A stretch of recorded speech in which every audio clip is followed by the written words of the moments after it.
Olá, bom dia, boa tarde, boa noite, depende da hora que você está vendo. Esse aqui é mais um Fé e Obras Podcast, nosso podcast semanal que fala sobre assuntos pertinentes e impertinentes também, dentro do contexto da Assembleia de Deus. Hoje estou aqui com o Elias. Dá um alô aí, Olá, Elias. olá, Welleson. Bom dia, boa tarde, boa noite para você que está nos ouvindo. É muito bom estar mais uma vez aqui com você, Welleson, refletindo sobre esses temas aí que nós temos propostos aí. Excelente. E hoje a gente vai falar sobre um tema bastante legal, que é sobre liturgia. A ordem no culto. Será que existe uma liturgia tipicamente pentecostal? Liturgias, elas são universais, particulares? É um pouquinho sobre isso que nós vamos falar no dia de hoje. Elias, quando você pensa em liturgia, o que vem na sua cabeça?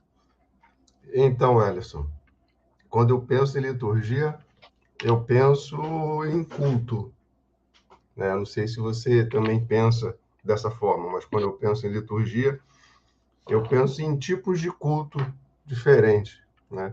Nós não estamos mais acostumados com tipos de cultos diferentes.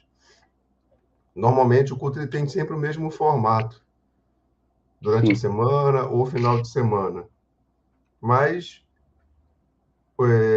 existiam, né, cultos diferentes, e existem cultos diferentes. A questão é que a gente, às vezes, não para refletir a respeito sobre ele. Por exemplo, o culto fúnebre é um culto diferente.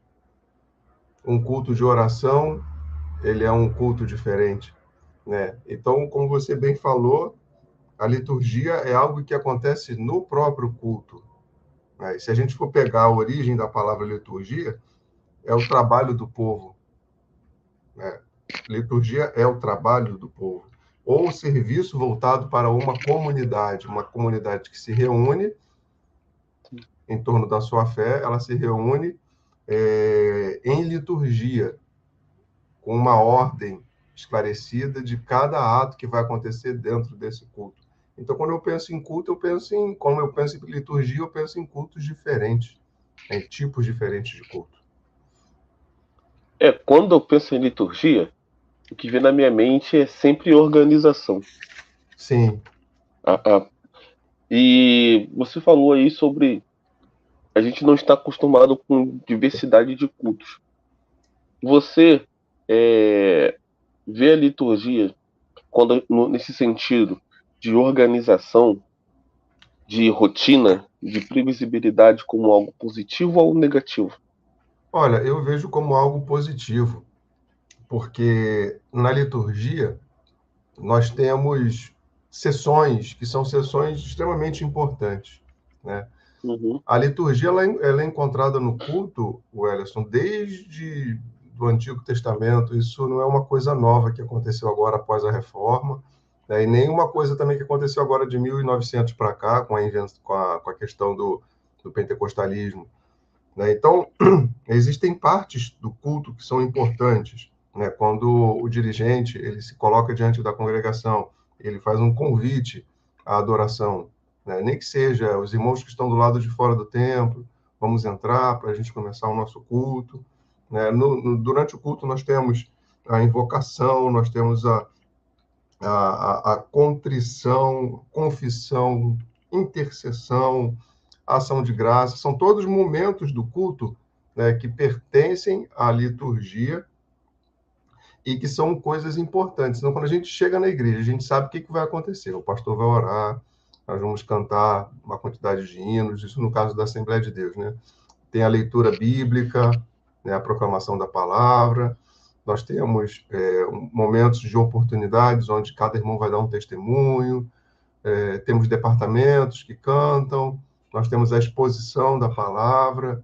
Eu entendo isso como uma questão, como uma coisa boa, né, não de maneira congelada, fria, mas como algo orgânico para a vida, né, como uma rotina mesmo de, cheguei em casa do trabalho, eu tiro meu sapato na porta, eu entro, eu tomo meu banho, depois, né, eu entendo alguma coisa vital assim a liturgia. Então, eu tinha uma percepção sobre a liturgia muito negativa. Quando eu era Sim, mais novo, assim, eu achava, assim, uma coisa bem enjoativa. Saber de cor, né, as coisas que iriam acontecer no culto. Eu sabia que ia chegar, oração, 3 hinos da harpa. E aqui falando, óbvio, do contexto da Assembleia de Deus, né? Três sim. hinos da harpa. E aí a banda toca, depois as irmãs, depois os jovens, 2 ou 3 oportunidades, oferta, pregação e finalização. Eu achava isso assim bastante enjoativo. Só que hoje, na posição de ser um dos coordenadores da diaconia, eu Sim. acho algo crucial, crucial. E isso tem muito a ver também com o nosso amadurecimento, né, enquanto crente.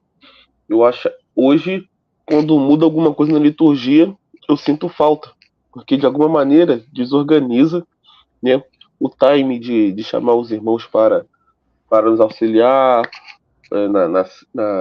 tanto na ceia, na hora de retirar as ofertas, na hora de ficar na porta. Então, assim, eu com meu olhar de jovem, que eu não tinha nenhum tipo, não tinha esse tipo de responsabilidade no culto, era algo bem, assim, coisa de velho.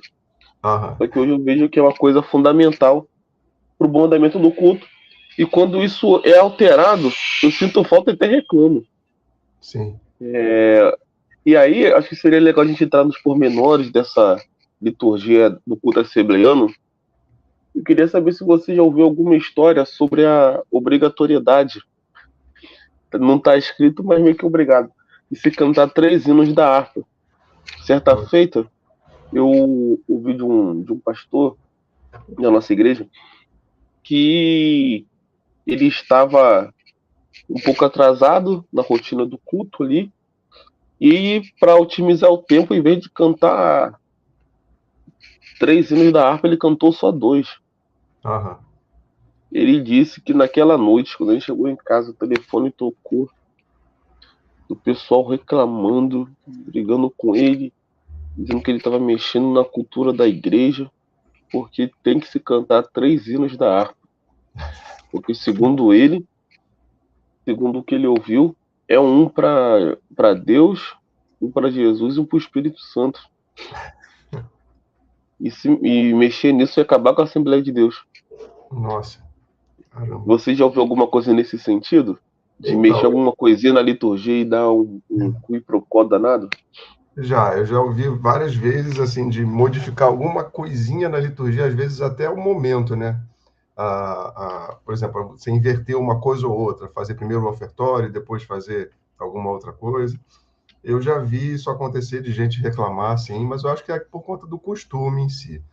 Eu não conheço nenhum tipo de atribuição, como você falou, né? De cantar 3 hinos, um para o pai, um outro para o filho e tal, porque você falou uma questão bem importante, que é a questão cultural, né? A questão dos hinos da harpa, por exemplo, eu acredito que seja uma questão cultural de quando os pioneiros chegaram, de quando começou, e foi se mantendo por tradição. Só que, como eu falei logo no início, a liturgia é trabalho para o povo, o trabalho em favor de um povo. Ela precisa ser repensada de tempos em tempos, né? Até o tamanho da liturgia.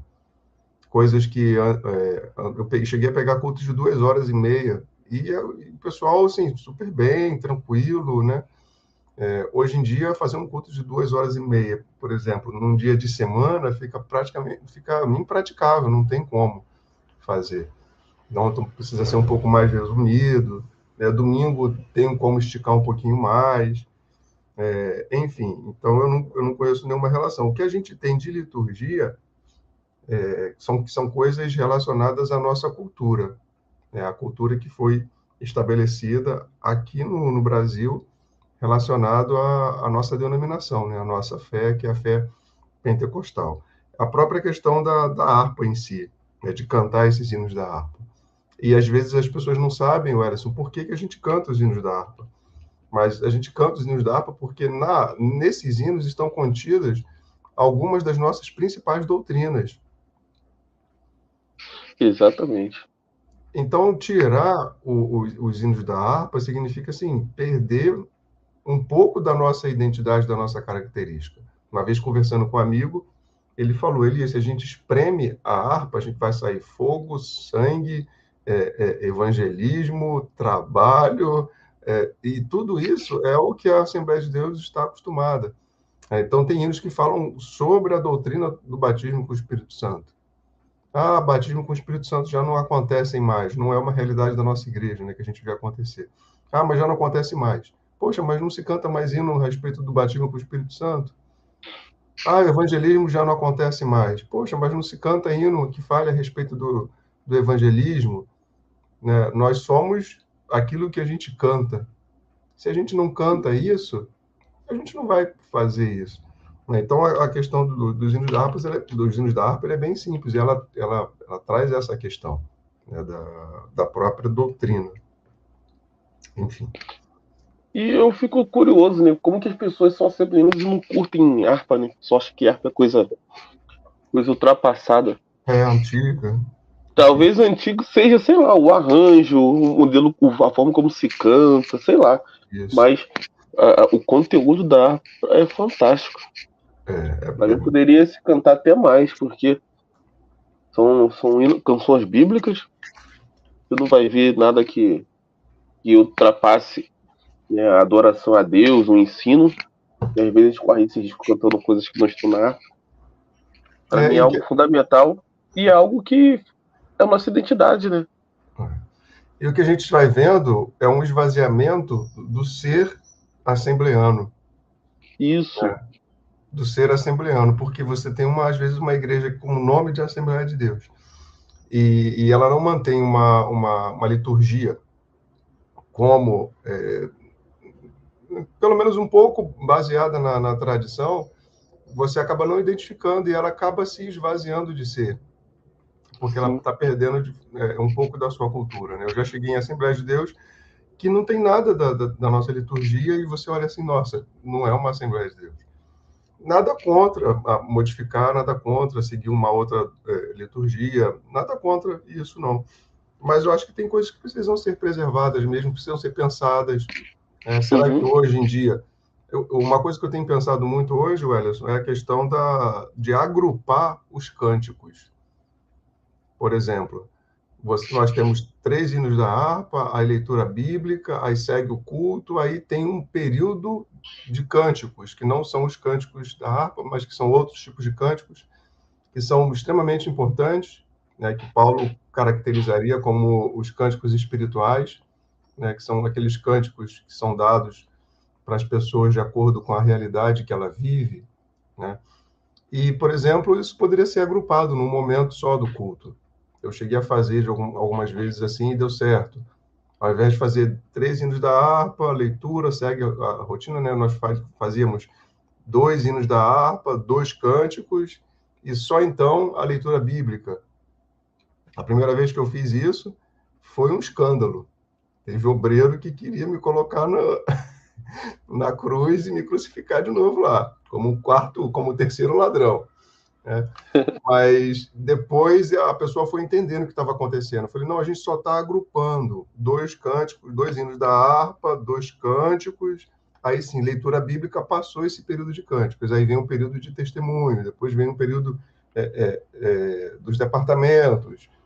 E funcionou bem. Eu acho que para isso a gente tem que estar aberto, né, para a gente reorganizar a liturgia, porque a liturgia é o ato, o culto ele já está acontecendo. O ser humano faz culto desde sempre, desde que se entende por ser humano. Agora, a organização desses atos, elas precisam ser colocadas mesmo, né? Por que não primeiro a pregação?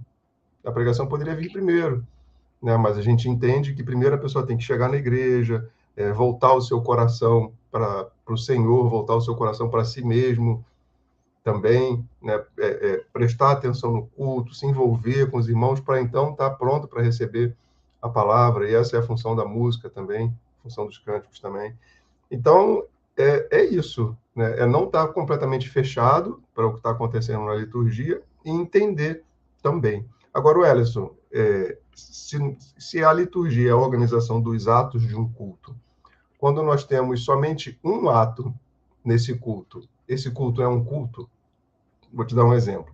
Culto de oração. As pessoas estão acostumadas a falar, né? Culto de oração. Só que o culto de oração, normalmente, ele é baseado na oração. Então, será que isso é um culto mesmo ou seria considerado mais uma reunião de oração? No sentido literal, Elias, para Sim, mim é uma reunião de oração, tá? Não chega para mim como um culto. sim, Mas eu concordo acho que a com você. gente usa o culto só para facilitar o entendimento, Sim, né? É aquele erro didático que a gente na didática fala. Às vezes a gente fala algo que é errado, mas que para fazer sentido é válido. Então o culto de oração é a reunião de oração, né? Mas e todo mundo sabe disso e a gente chama de culto. É a mesma coisa que círculo de oração, né? Uma expressão que a gente não usa mais, pelo menos no nosso contexto de assembleano, né? Uma das coisas que estão se perdendo, né? A gente não fala mais círculo de oração, é consagração, é culto de mulheres. São isso, nomenclaturas que mudam, mas se você chegar para ver é a mesma coisa. isso. E você sabe, Alisson, que essa questão, para você ver como é que é cultural a questão da liturgia, essa questão do círculo de oração, né, o se reunir em círculo, por exemplo, é uma tradição indígena, não é uma tradição europeia. Então, como que essa tradição indígena ela acabou afetando diretamente a nossa liturgia ou a nossa forma de cultuar, né? São os índios que têm esse hábito, perdão, de se reunir em círculo. E uma das reuniões principais da igreja é o círculo de oração, onde as pessoas se reúnem em círculo, né, para você ver como é que a cultura ela tá diretamente, ela afeta diretamente a liturgia e o culto também, né? Não tem como tirar, não tem como falar assim, essa liturgia ela tem elementos pagãos, né? Eu não tenho, é complicado falar a respeito disso. Uma vez eu conversando com um amigo, ele falou, mas esse tipo de música não é um tipo de música adequado para colocar na igreja. E aqui a gente já poderia até entrar em outro assunto, mas a gente não vai cambar para isso não. Aí eu fiz uma provocação para ele, eu falei, mas esse tipo de música que é a música europeia, a gente pode colocar, e outro tipo de música que não é europeia, a gente pode? Aí ele ficou me olhando, pensando, enfim. Então não tem... quando os pioneiros chegaram aqui, eles não estavam preocupados com a cultura, eles estavam preocupados em remir a cultura, em transformar, em passar a cultura pelo filtro do evangelho, né, para que o que sobrasse disso, desse filtro, então pudesse ser utilizado como culto, né? E dentro desse culto, os atos organizados, né? Então, Ellison, me permita, só para quem estiver ouvindo a gente entender um pouquinho melhor, então, culto é aquilo que nós nos reunimos para fazer, né? Todo domingo, 6 horas, nós nos reunimos para um culto. Liturgia é a organização desse culto, ou seja, primeiro nós oramos, depois nós cantamos, e cada ato desse que acontece, a oração, a leitura bíblica, que a gente chama de leitura bíblica oficial, né?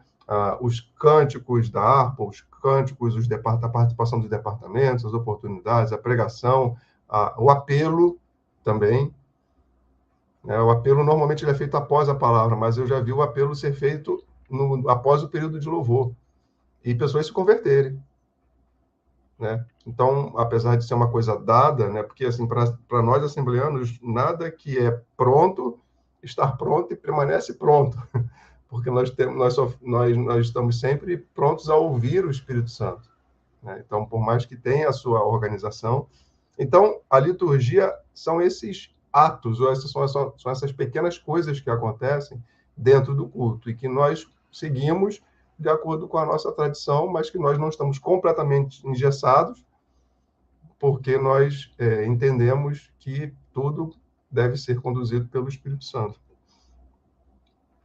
Sobre o apelo, eu ia falar até sobre isso, porque me parece que essa ideia de apelar é uma coisa assembleana.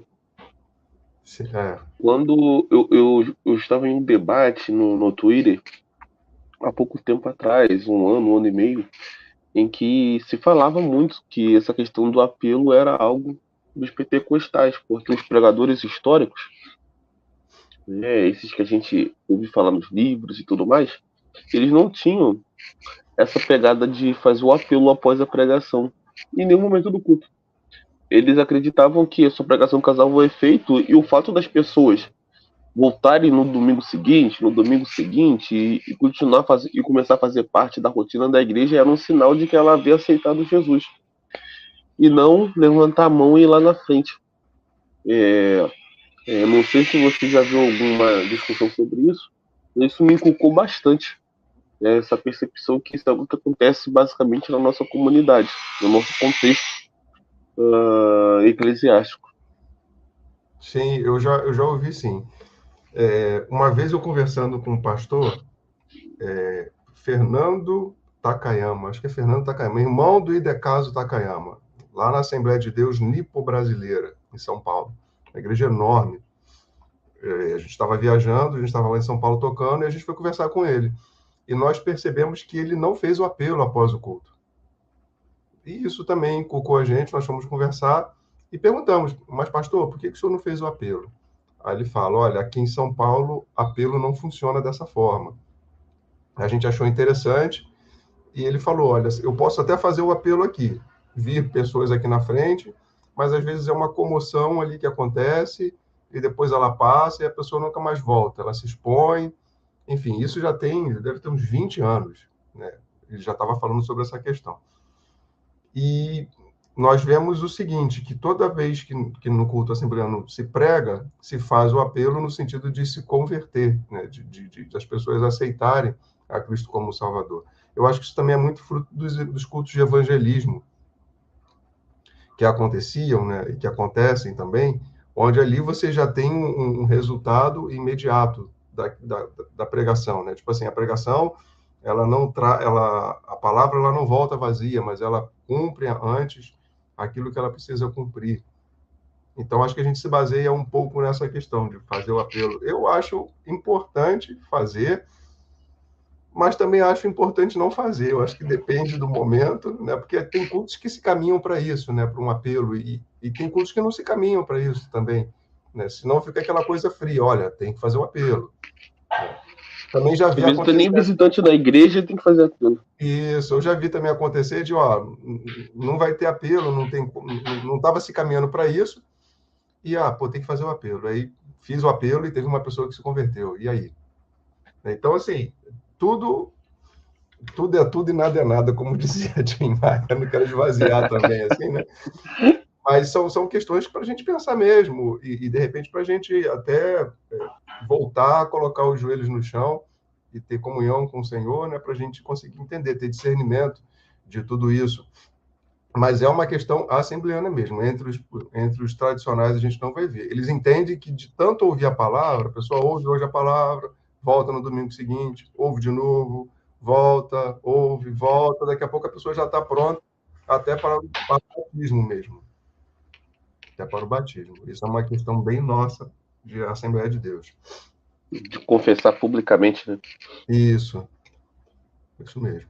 Talvez esse momento de confessar publicamente dos históricos seja o ato do batismo, né? Isso. Talvez seja isso. Mas eu também não tenho. Isso. Mas eu não tenho conhecimento de causa para afirmar. Então, acho que essa parte teórica sobre a liturgia, como que ela se dá no nosso contexto assembleano, ela foi já bem resolvida. Sim. O que para nós fica são aqueles debates que a gente usa, ou melhor, que a gente percebe a partir de alguns textos bíblicos. Eu acho que é legal a gente fazer essa parte aqui, especialmente a questão que talvez soe mais latente no nosso contexto, é o fato da atuação das mulheres no culto. Sim. Existe um forte debate, né? Eu ouvi recentemente lá na nossa igreja, acho que tinha uma mulher pregando, dando aula, não lembro, e um irmão estava desconfortável com isso, falando que A Bíblia falava que a mulher não podia falar no culto, não podia ensinar e tal. Aham, Então são coisas que nós enfrentamos. sim, E tem a ver com liturgia. sim. Eu já antecipo aqui, né, se tiver alguma irmã ouvindo, a minha posição é complementarista. Eu não acho que as mulheres de fato têm que estar quietas no culto, podem ensinar, podem pregar, pode dirigir igreja, não tem nenhum problema com isso não. Mas aí, da sua posição sobre esse respeito, Elias?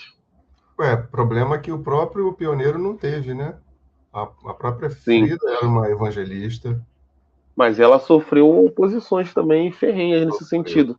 Tanto que a igreja dela na Suécia, né, ela proibiu ela de pregar, de Né? ensinar. Aí ela só escrevia no jornal mesmo.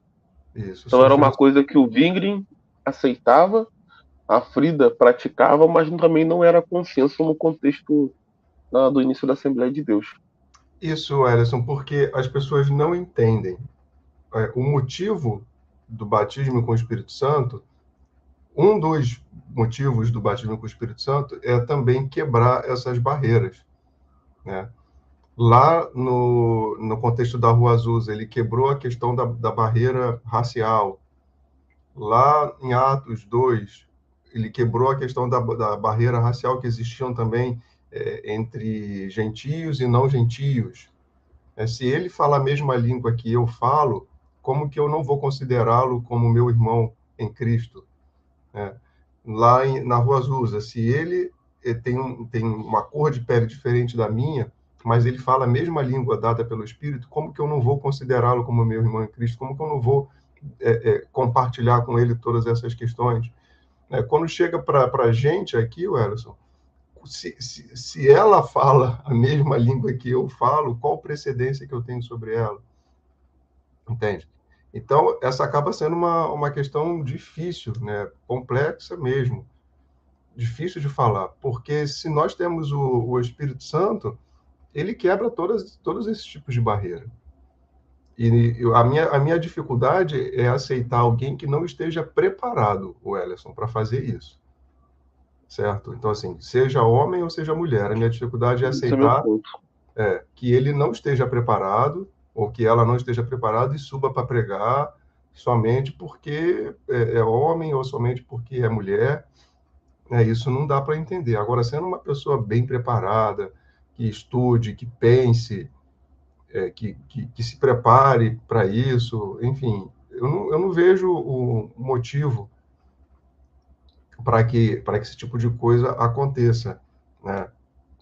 Então, eu acho que é Mas, uma questão não é de devolver o lugar, mas é de permitir a ação do Espírito e de se enxergar como comunidade, entende? E uma coisa que bendita foi a hora que Paulo escreveu aquele negócio, né? poxa, então, quando ele escreve aquilo, ele escreve para um contexto bem específico, né? Mas bem específico mesmo. Mas o mesmo Paulo que escreve isso é o Paulo que envia lá acho que no finalzinho da carta de Romanos, uma mulher para levar a carta, entende? Então, assim, num Uhum. contexto onde o cristão, se fosse de repente pego, poderia ser morto, então Paulo, de repente, agiu de maneira equivocada, mandando uma mulher, né? Que não É. poderia se defender.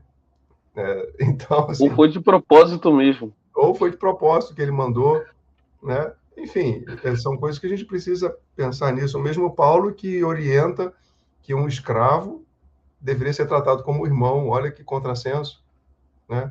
Olha, recebe ele, eu estou te enviando ele, recebe ele como irmão e não como escravo, Uhum.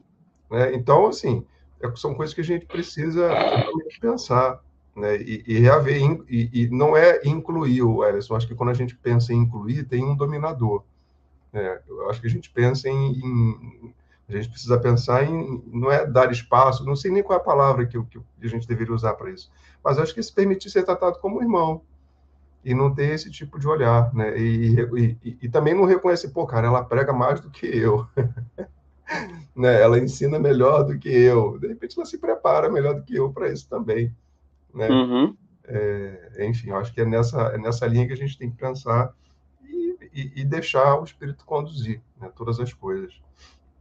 Quando eu escuto essas coisas, me soa um pouco como reserva de mercado, né? A Sim. mulher não pode falar, porque a mulher, historicamente, já ora mais que eu, já lê mais a Bíblia que eu. Se ela puder pregar, dirigir culto, aí eu tô vendido, não vou fazer mais nada, né? É sempre aquele dilema que, que a gente vê na igreja. Os jovens ficam um ano ensaiando cada detalhe da música, cada aspecto do culto, e que só a camisa. Chega num congresso, uma pessoa cita Jesus, é uma alegria danada. Aham. Os irmãos idem. As irmãs no ensaio, canta desafinado, mas tudo meio que de qualquer jeito. No congresso das irmãs tem batismo do Espírito Santo, tem dom sendo derramado, é gente citando Jesus, é, é gente voando na igreja, acontece Aham. tudo. E as irmãs às vezes nem ensaiam. É sempre aquele dilema. Por quê? Porque as irmãs têm ali uma vida de oração, tem uma vida de Bíblia, de círculo de oração, de visita aos irmãos que estão enfermos, né? Fazem a atuação da igreja. E aí, Deus abençoa. Então, o cara que às vezes não leva muito a sério as coisas, e às vezes é um pastor, é um evangelista, é um presbítero porque é homem, quando vê esse movimento acontecendo, ele se sente ameaçado. E com razão, né? É coerente a reação desses irmãos quando isso acontece. É isso mesmo. É interessante o que você falou, Ellison, porque assim, durante a liturgia, a gente pretende comunicar alguma coisa, né? Então, se a nossa liturgia ela tem essa questão da participação do homem e da mulher, ela está comunicando para quem está ouvindo a nossa posição também enquanto a essas questões, né? A questão principal da liturgia é você enviar uma mensagem. E nisso, durante o culto, ora nós somos, entenda a palavra, você que está ouvindo, né, não me interprete mal, mas ora nós estamos atuando nessa liturgia, atuando como? Cantando, orando, pregando, fazendo alguma coisa. Então, ora nós estamos atuando, ora nós somos espectadores nessa liturgia. Nós estamos vendo o que está acontecendo, né? De uma forma ou de outra, você tem ali quem comunica uma mensagem e você tem quem recebe essa mensagem. E a mensagem Uhum. principal das nossas liturgias, elas caminham para a salvação, para a pregação da palavra, para a exposição da palavra, porque sem fé, sem pregação da palavra, não vai gerar a fé no nosso coração, nós não vamos ouvir a palavra, isso não vai gerar fé, né? Então, durante a liturgia, nós pretendemos comunicar. Então, a gente vai comunicar ali tudo o que acontece. Desde do nosso tipo de pensamento, por exemplo, quando no domingo passado aconteceu, foi uma irmã lá na igreja, né, vai até lá à frente e ela fala, né, que imagem que a nossa igreja está passando a respeito disso. Eu não vou falar aqui porque eu não sei se eu posso, né, falar a respeito disso. Mas, assim, a nossa igreja lá passou uma imagem em relação a esse grupo de pessoas, né? Então, se comunica na liturgia aquilo que a igreja entende também. Eu acho isso sensacional, a gente entender a liturgia com seus aspectos pedagógicos, né, de ensino. Se a gente tem uma liturgia onde somente os homens dirigem, somente os homens falam, onde somente os homens cantam, o que a gente está querendo ensinar?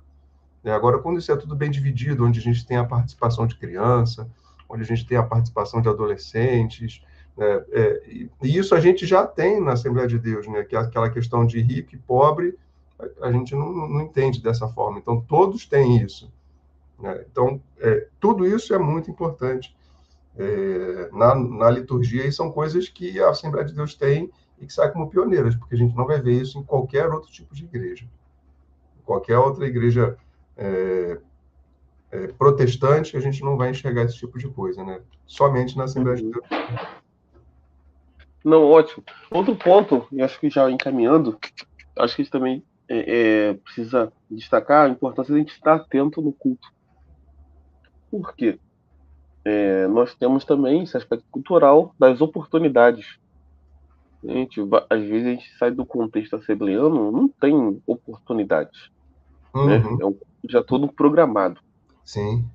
E, tendo oportunidade, nós que podemos ser o próximo a qualquer momento, devemos também estar entendendo a lógica do culto. Sim. Né? Em que sentido? Vamos pegar um culto de missões.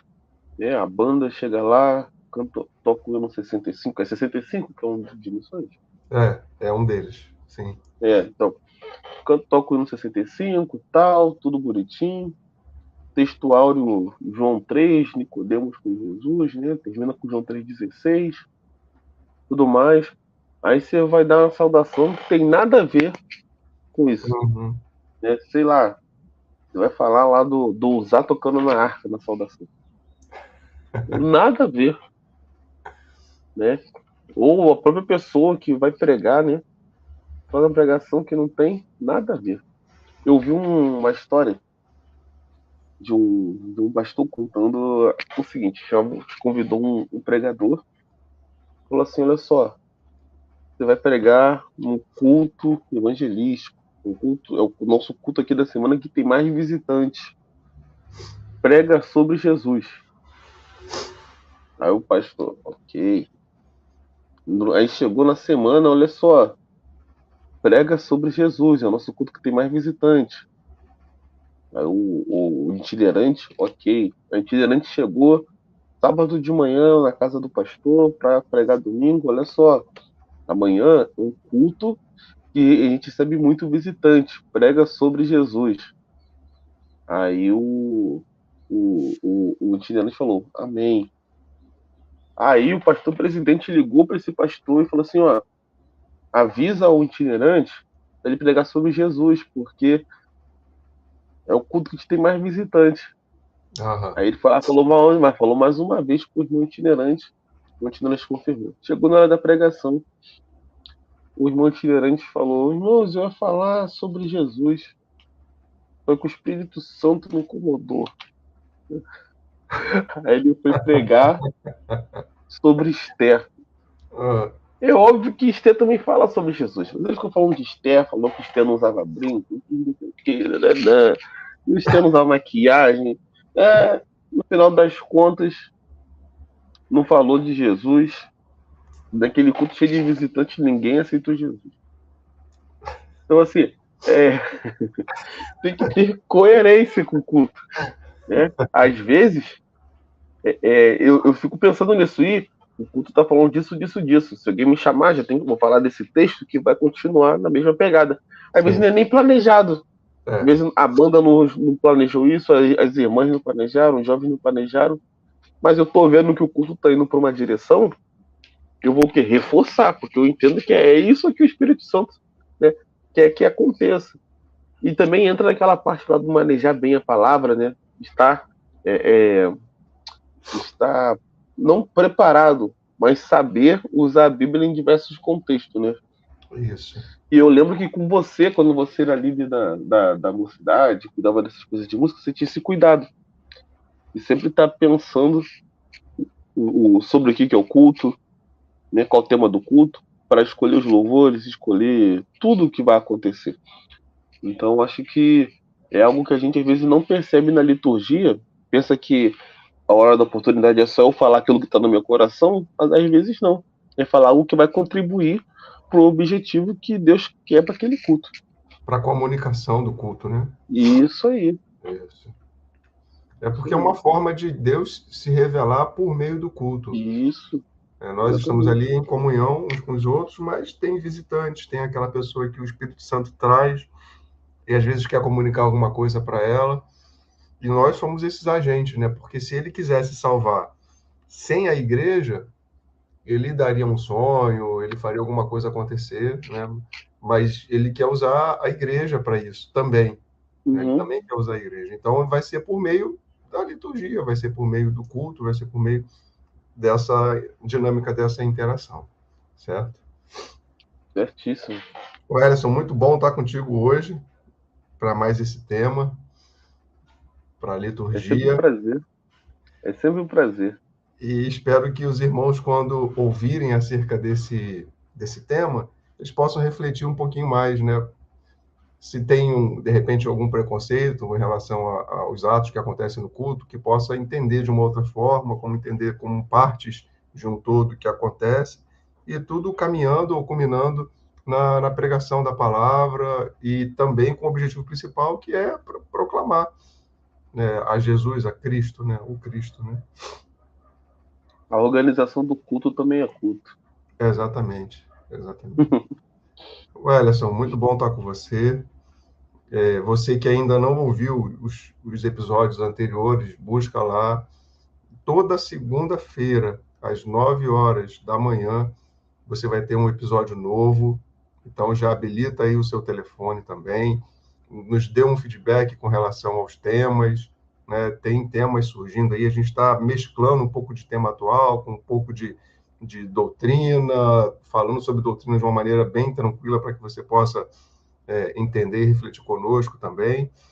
Então, busque lá os episódios anteriores para que você possa pensar conosco aí a doutrina da nossa igreja e também as coisas atuais que estão acontecendo. Certo, Elas? Certíssimo, gente. Muito obrigado pela sua audiência. Mais uma semana. Continue conosco, compartilhe esse conteúdo com seus amigos e irmãos, porque eu tenho certeza que alguém vai ser edificado Com a certeza. partir dessa conversa aqui. Verdade. Valeu, Ellison. Valeu, Elias. Até a próxima. Até a próxima. Até o próximo episódio. Fé e obras. Deus abençoe. Amém.